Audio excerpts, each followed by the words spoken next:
Heto na ang mainit na balitang yumanig sa buong bansa matapos ibunyag ni Jennifer Marbil ang umano'y mga tagong issue sa loob mismo ng Malacanang. Ayon sa kanyang pahayag, matagal nang umiikot ang ilang sensitibong impormasyon na hindi umano na aksyonan dahilan upang kumalat ang agam-agam at pagdududa sa publiko. Inilahad daw niya ang mga detalye sa layuning may paliwanag sa taumbayan ang tunay na nangyayari at upang matiyak na walang naitatagong anomalya sa pamahalaan. Kasabay ng pagsabog ng balitang ito, umaksyon na rin umano si VP Sara sa pamamagitan ng pagtulong upang mabuksan ang isang masusing investigasyon. Iginiit niya na mahalagang mahanap ang katotohanan at malinawan ang mga usaping kumakalat upang mapanatili ang tiwala ng publiko sa gobyerno. Hindi raw dapat balewalain ang mga pahiwatig at dokumentong nakalap, kaya't hinikayat niya ang mga kinaukulang ahensya na magsagawa ng patas, mabilis at malalim na pagsusuri. Dahil dito, mas lalong umiinit ang politika sa bansa habang hinihintay ng sambayanan ang magiging takbo ng investigasyon. Marami ang umaasang agad na mauungkat ang buong detalye upang tuluyang matigil ang spekulasyon at maiwasan ang paglaganap ng maling impormasyon. Hangad ng publiko na sa huli, ang katotohanan ang mangibabaw at ang sinumang may pananagutan ay managot, anuman ang kanilang posisyon o kapangyarihan.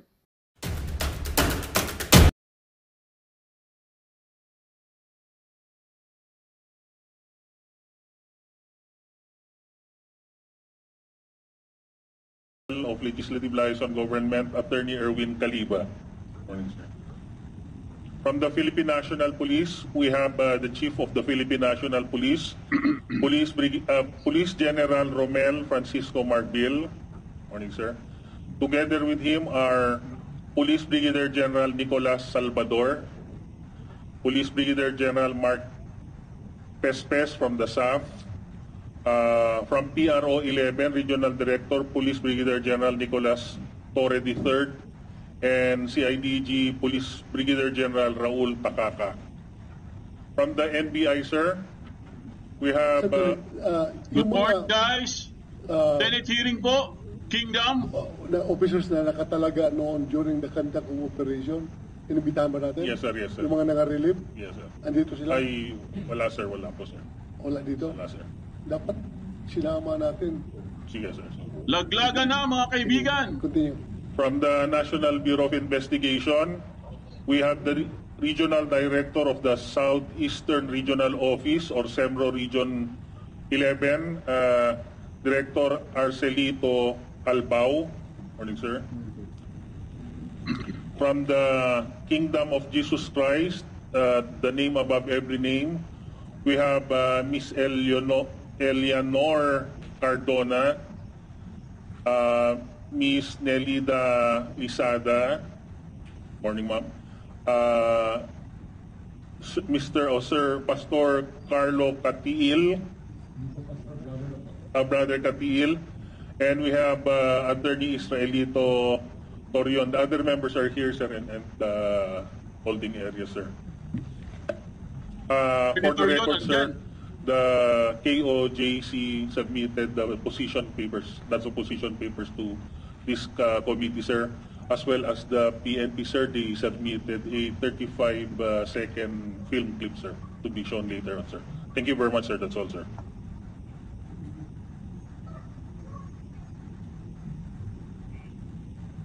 Ito, Comsec, Police Brigadier General Randy Arceo. Inibitahan mo ba ito? Police Colonel Joselito Castro, Police Colonel Samuel Mina, Police Lieutenant Colonel Vermin Suwin. Inibitahan nyo ito?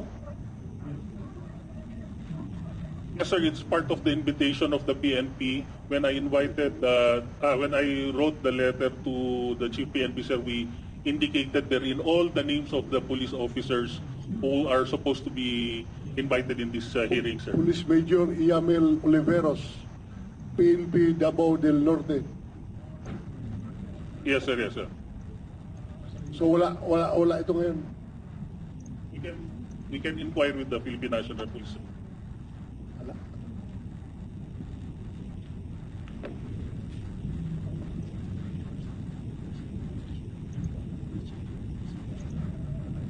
Yun lang. Wala daw ito. Wala itong mga pangalan na ito. So, ang inibitahan yung mga director lang. Ha?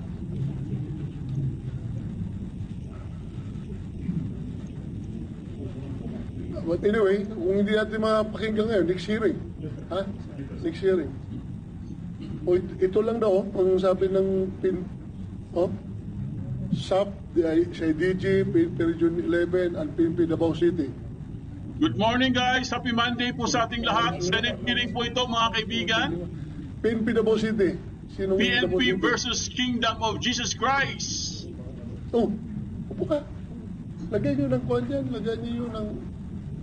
Andito po si Attorney Hindi Torion, ka ba parang hindi ka sanay dito? Leonora Pati si Nick Dona, Torre, oh. Executive Bakit siya ng nasa likod? Kingdom. Dito. Lagyan ninyo ng marker. Dumalo din si Alan. General Marbil, mga kaibigan. Alan. Ako, laglagan na to guys. Hindi naman kayo takot dahil hindi pa naman kayo ang nandun nung panahon na yun, di ba?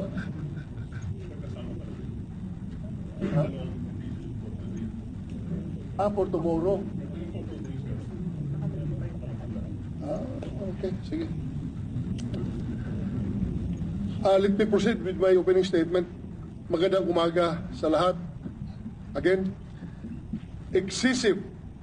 The Merriam-Webster Dictionary defines excessive as exceeding what is usual, proper, necessary, or normal.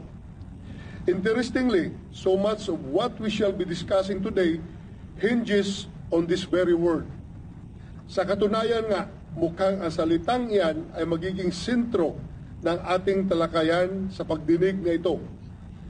In the end, ladies and gentlemen, what is meant by excessive force? How is it determined? How is it measured? As reported in the news, Pastor Apollo Kibuloy, founder and leader of the Kingdom of Jesus Christ, along with 5 others, was charged with sexual abuse and other acts of abuse under Republic Act number 7610 in March this year. They were also charged with qualified human trafficking under Republic Act number 9208. Last April, the warrant of arrest was issued against Pastor Kibuloy and the 5 other individuals. Unfortunately, authorities were unable to serve the warrant against the pastor. Apparently, he could not be found.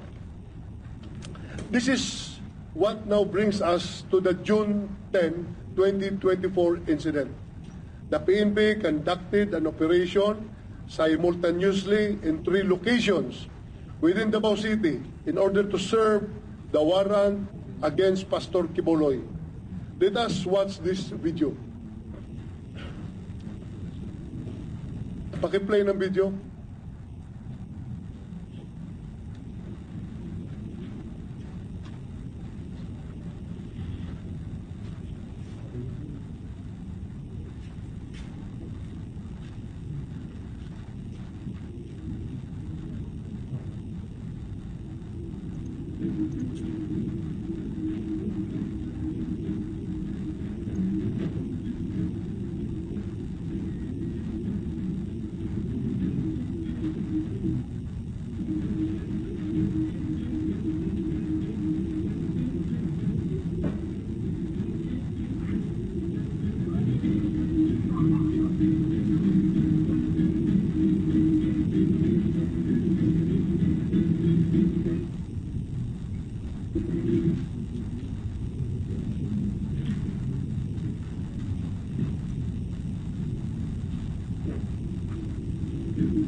Parang pabalik-balik.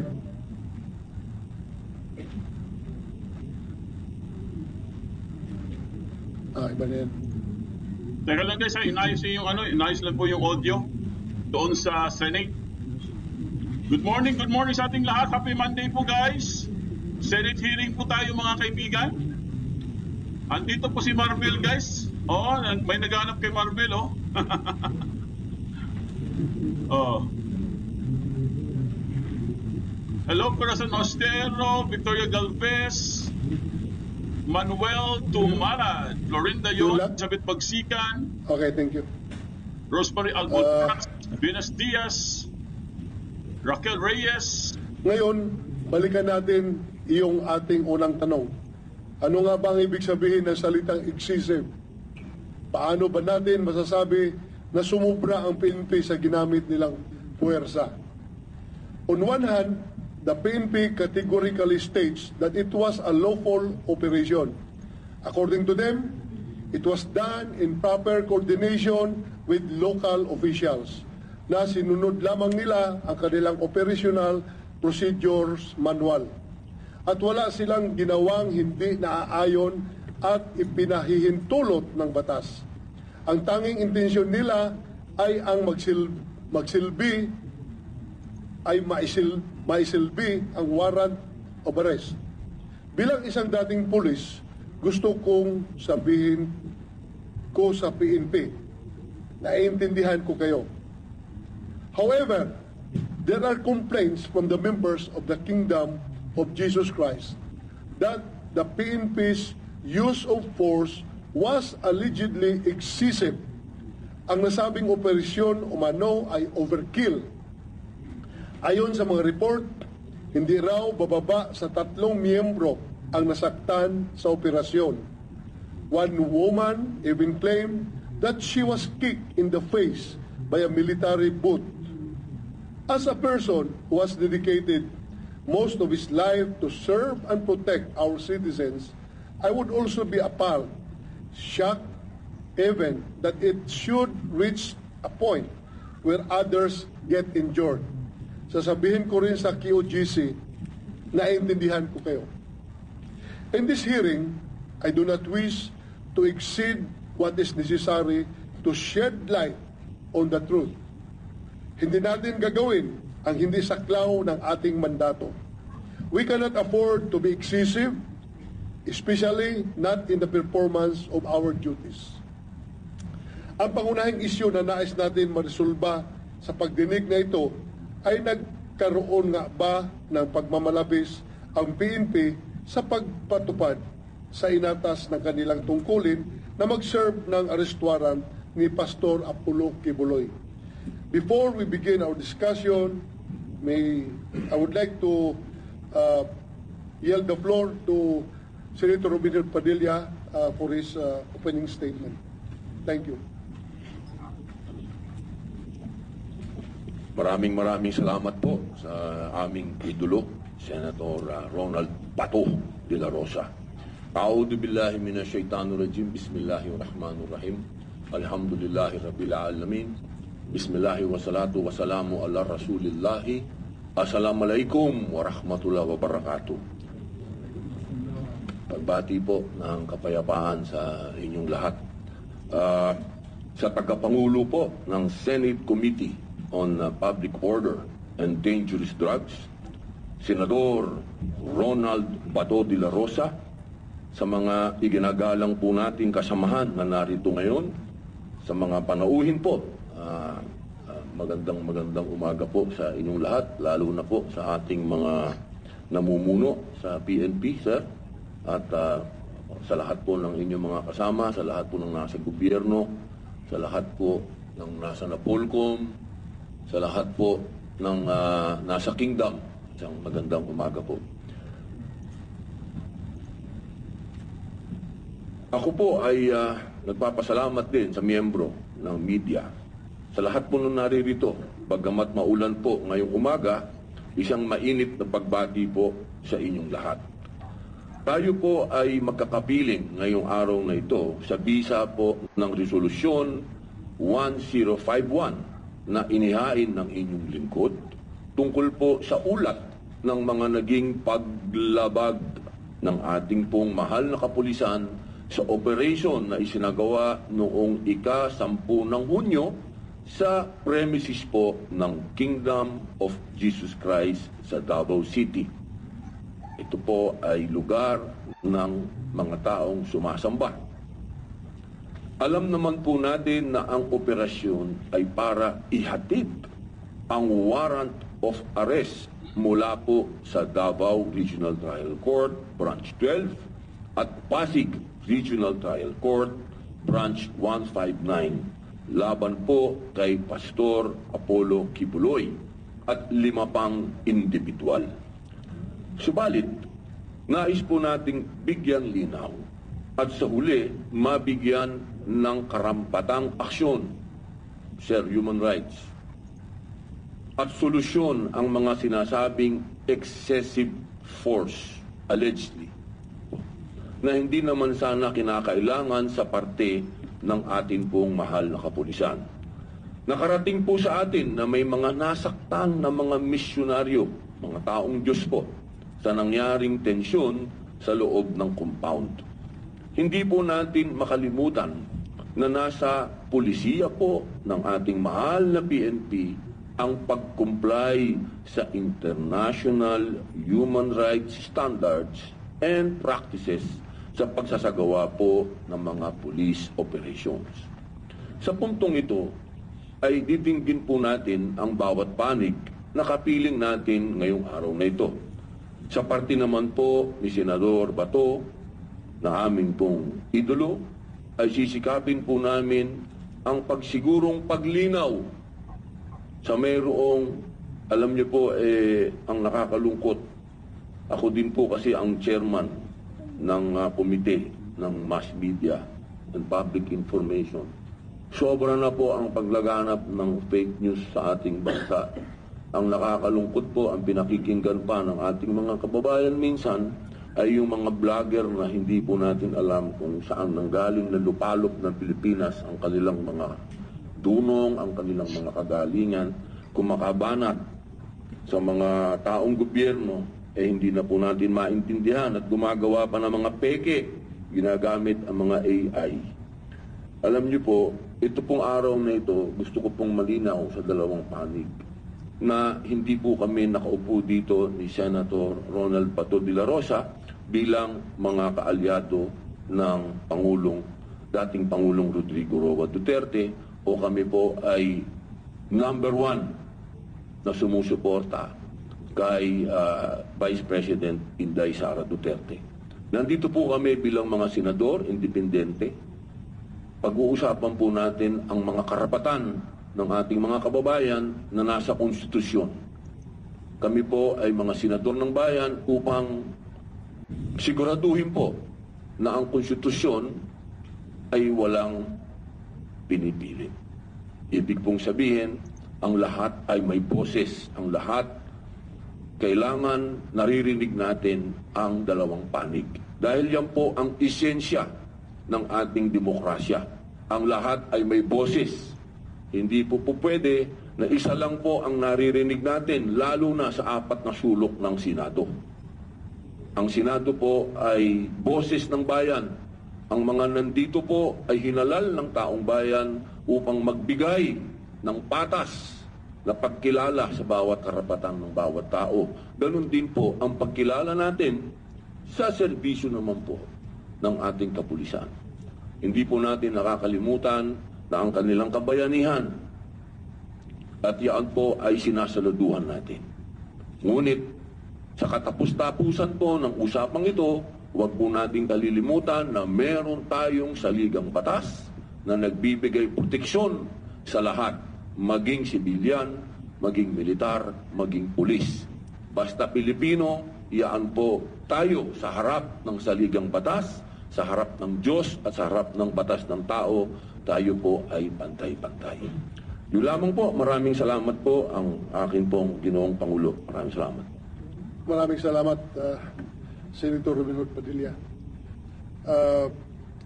As we begin this investigation in aid of legislation, may I request Comsec Asierto to administer the oath of all resource persons present for today's hearing.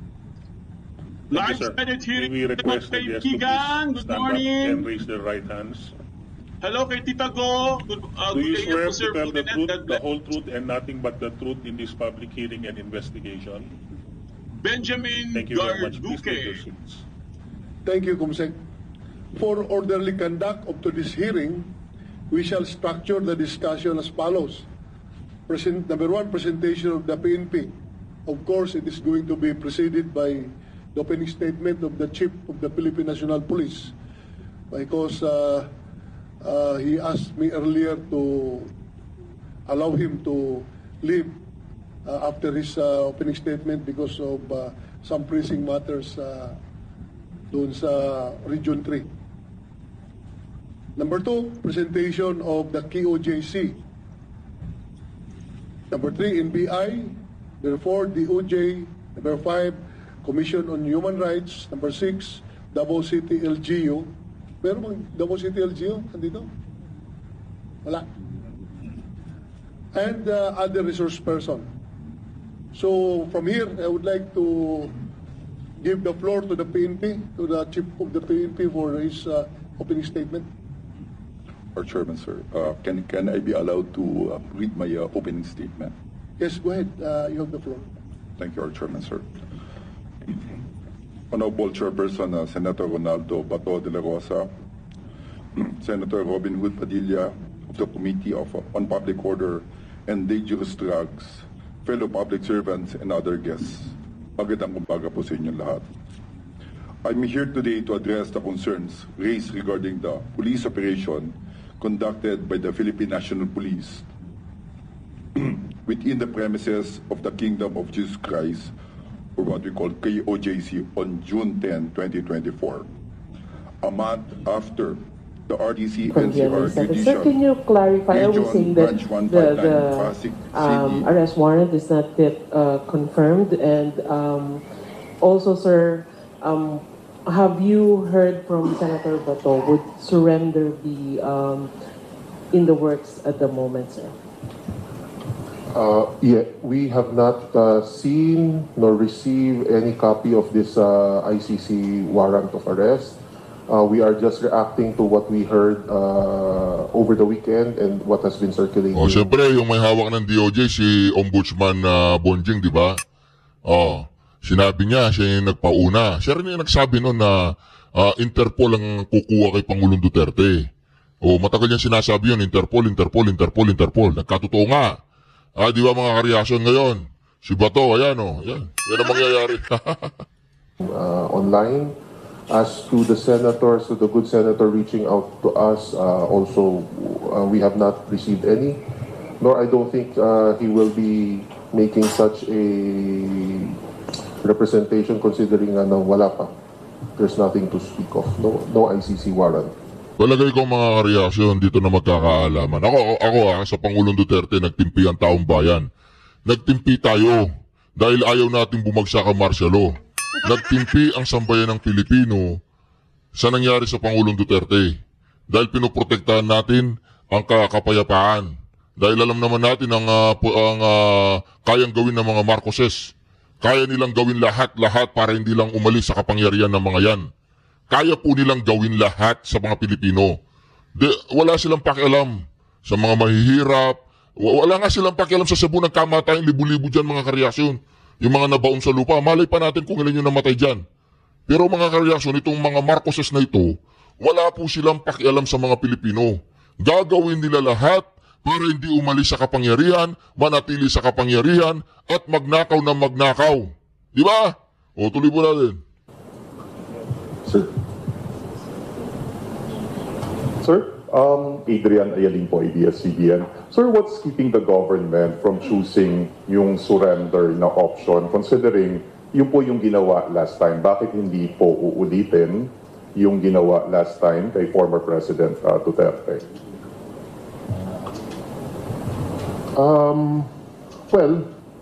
Kasi illegal. Illegal ang ginawa nila. Kaya hindi nila pwedeng ulitin yung ginawa nila sa Pangulong Duterte kay Bato de la Rosa. Hindi niya masagot-sagot kasi nga, illegal. The government, we are just one piece of the entire structure of government. So a lot of considerations would have to be taken. We are also mindful of the fact that there are still pending petitions before the Supreme Court. So as a matter of practicality and yung propriety, we may have to wait for the Supreme Court to decide on the issue because our position is that is the one being questioned by the camp of the former president. So, yun, madaming mga kailangan timbangin, maraming kailangan na tingnan na aspeto from different angles. No? Yeah. But sir, theoretically, if you are going to differentiate the two, yung surrender and yung extradition, ano po yung mas madali and mas practical na gagawin ng government if and when na meron na pong arrest warrant? Theoretically speaking, the faster approach would be surrender because if we go through the extradition route,